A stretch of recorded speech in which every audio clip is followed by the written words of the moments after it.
Merci d'avoir choisi TV5 Monde. Bienvenue si vous nous rejoignez dans 64 minutes. C'est l'heure du rappel des titres avec d'abord la Belgique qui s'évite une nouvelle crise politique et se dote d'un nouveau gouvernement.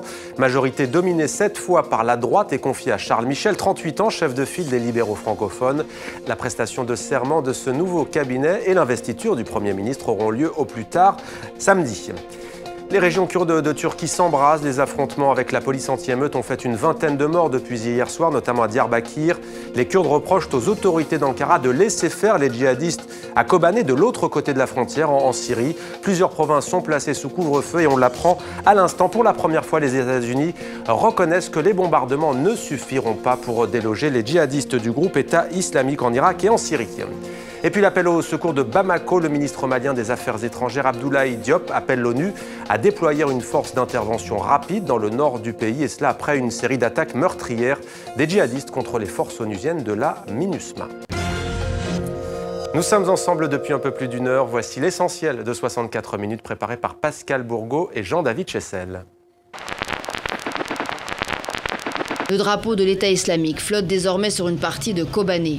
Cette ville kurde, située en Syrie, sur cette colline à un jet de pierre de la Turquie. Le monde entier, nous tous, nous allons amèrement le regretter. Si les djihadistes prennent le contrôle d'une ville qui s'est défendue avec courage, mais qui bientôt ne pourra plus le faire, nous devons agir maintenant. Je pense que quand le musulman ne parle pas, c'est l'islamiste qui parle à sa place. Donc il fallait à un moment ou un autre reprendre la parole, couper la parole à l'autre et puis en parler.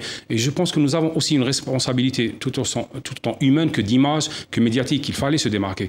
Au Mexique, des centaines d'étudiants et d'habitants ont défilé vers le bureau du procureur de l'État de Guerrero pour protester contre la disparition de 43 étudiants. Ces malheureux étudiants qui allaient seulement manifester pour demander un peu plus de subventions pour leurs écoles dans les zones rurales ont été tués, d'après la presse mexicaine, probablement sur l'instigation des forces de sécurité. À tout juste 38 ans, il va devenir Premier ministre. 38 ans à peine, mais une longue carrière déjà. Car Charles n'est pas le fils de Monsieur Tout-le-Monde, mais de Louis Michel, vieux briscard de la politique. C'est un gouvernement spectaculaire parce qu'il est composé d'un seul parti francophone. Donc il y a un parti francophone contre 3 partis flamands qui composent l'ensemble. Et en plus, il comprend un parti séparatiste qui veut en fait la fin du pays et l'indépendance de la Flandre, qui est une des composantes de la Belgique. Le ciel leur est littéralement tombé sur la tête. La communauté de l'ethnie Wiwa, qui vit dans ce village de la Sierra Nevada colombienne, était toujours abasourdie au lendemain du drame. La foudre s'est abattue d'un coup, tuant 11 personnes et en blessant 15 autres. Et pour les habitants, il s'agit forcément d'une punition de la nature. C'est une illusion de croire que le monde sans drogue peut exister. C'est une illusion de croire qu'une société sans drogue peut exister. Donc, ayons le courage de nous confronter à ce problème. Mons 2015, année culturelle, ça veut dire quoi? Ça veut dire qu'il y aura plein d'événements, il y a plus de 300 événements prévus. C'est un grand musée qui permet au Maroc de se présenter comme un pays concerné par les arts et la peinture. Je pense que c'est très important, ça va permettre d'accroître le développement artistique. Nous en sommes heureux. Quand on a 20 ans ou quand on en a 80, on peut avoir la même liberté. On peut retrouver cette liberté. C'est au milieu que c'est un peu le bordel.